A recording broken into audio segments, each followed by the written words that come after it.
Hey, what is up guys? I'm KBHD here, and this is the Galaxy Note 5. So the latest and greatest from the big smartphone lineup from Samsung. So with this latest in the Note series, most of the biggest changes and most of the new stuff with this phone is just on the outside. It's with the new design language, the new look of the hardware, and just how different it looks and feels than the last Note. We now have an all metal and glass phone on the outside, so chamfered metal rails on the sides of the phone, antenna bands on the top and the bottom, and curved all glass back. That's both much prettier, but also potentially much uglier when you inevitably get a bunch of fingerprints on it. This thing is a fingerprint magnet.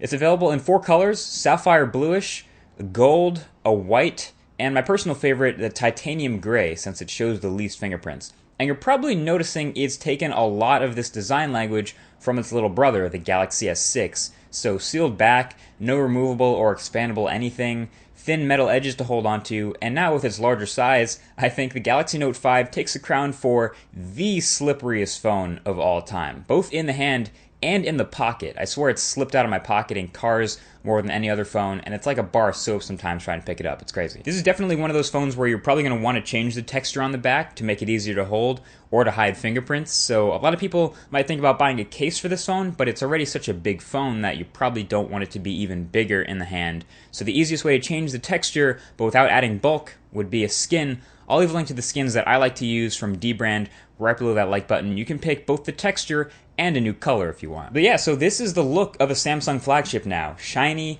glossy, and ultimately more premium looking. I also like that they kept working on footprint, so the Galaxy Note 5 is actually a bit smaller than the Note 4 thanks to a very thin side bezel.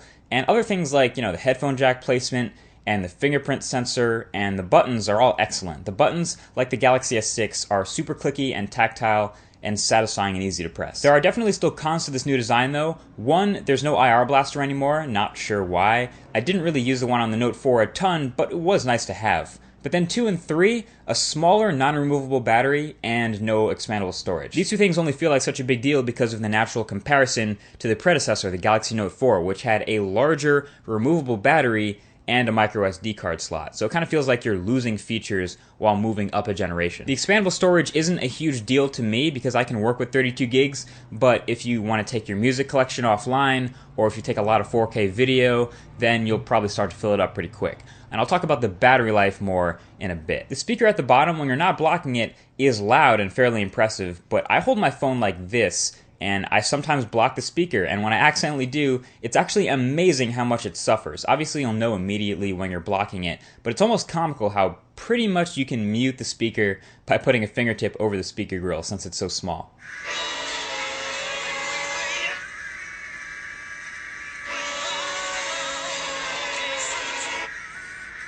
Anyway, on the front of this phone, the Note 5 is rocking a 5.7-inch 2560 by 1440 Super AMOLED display, so an awesome Quad HD resolution, super sharp pixel density, excellent brightness to the point where it's plenty readable outdoors, great viewing angles, really saturated but adjustable colors, and spans pretty much to the edges of the phone with the super thin bezels. It is the best display on any smartphone right now. So if you like screens, then...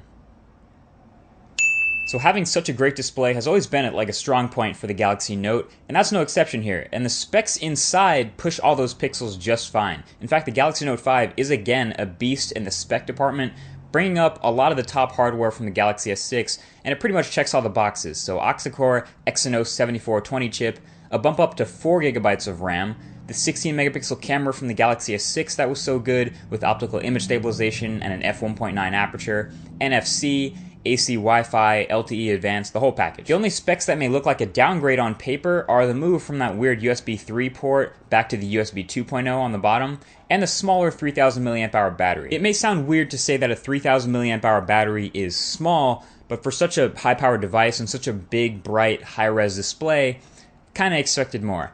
My battery life on the Galaxy Note 5 was pretty decent, not great. It was a lot better than the Galaxy S6, which was abysmal, but I would give this, I rated it somewhere between 3.5 to 4 hours of screen on time, sometimes more, which to my use for a phone like this is a B. Now Sammy is trying to make up for that non-removable battery with wireless charging, which is much faster than before, and fast charging, which is super awesome on this phone. So if I'm about to head out and I found myself with low battery, I can legit plug in for like 10 minutes and have significantly more power before I head out. Now, obviously, this isn't a 100% solution for a sealed-in battery, but it's a pretty damn good one, and I'm usually around a power source where I can plug in, whether I'm at home or in my car or something. So I am a fan of fast charging.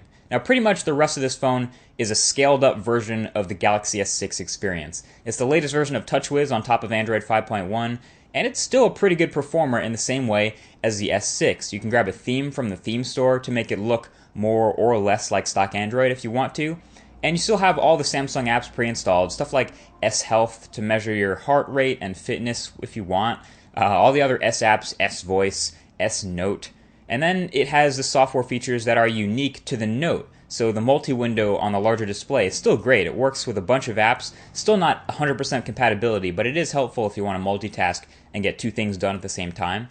And then, of course, you can't forget the stylus, or S Pen. Now, you might be thinking, hey, wait, that's weird. How do I get it out of the phone if it's embedded like this? Well, Samsung built in a clicking mechanism in the pen for getting it out. A side effect, though, of that clicking mechanism being so good, doesn't actually do anything. It's just kind of addicting. Now, every year I give the new Galaxy Note a shot, and with that we get an improved S Pen every time. So I try to give that a shot, but I always just end up using it the same way, which is just like my finger, just like a more precise version of it since the tip is smaller.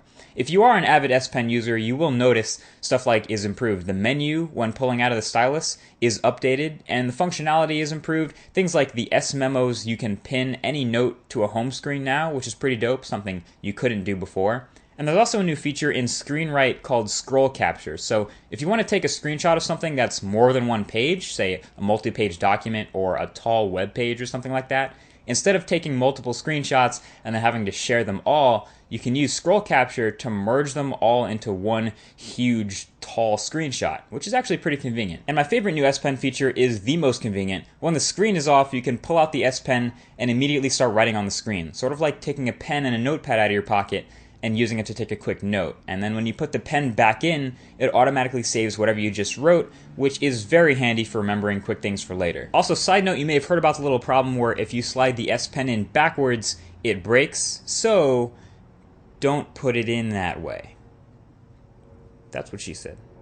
So look, if you can get past the slippery hugeness of this phone, it's pretty hard to go wrong here. My favorite two features are the display and the camera. The display right now, like I said, is the best on any smartphone, and the camera right now is also arguably the best on any available smartphone. Here are some shots I took in my few weeks using the Note 5 as a daily driver. Just casual snaps. Obviously, optical image stabilization and some sharpening in post-production makes for some of the crispiest smartphone photos of all time. Even in low light, I could take handheld shots with a slow shutter speed and still get crispy stuff out of auto mode.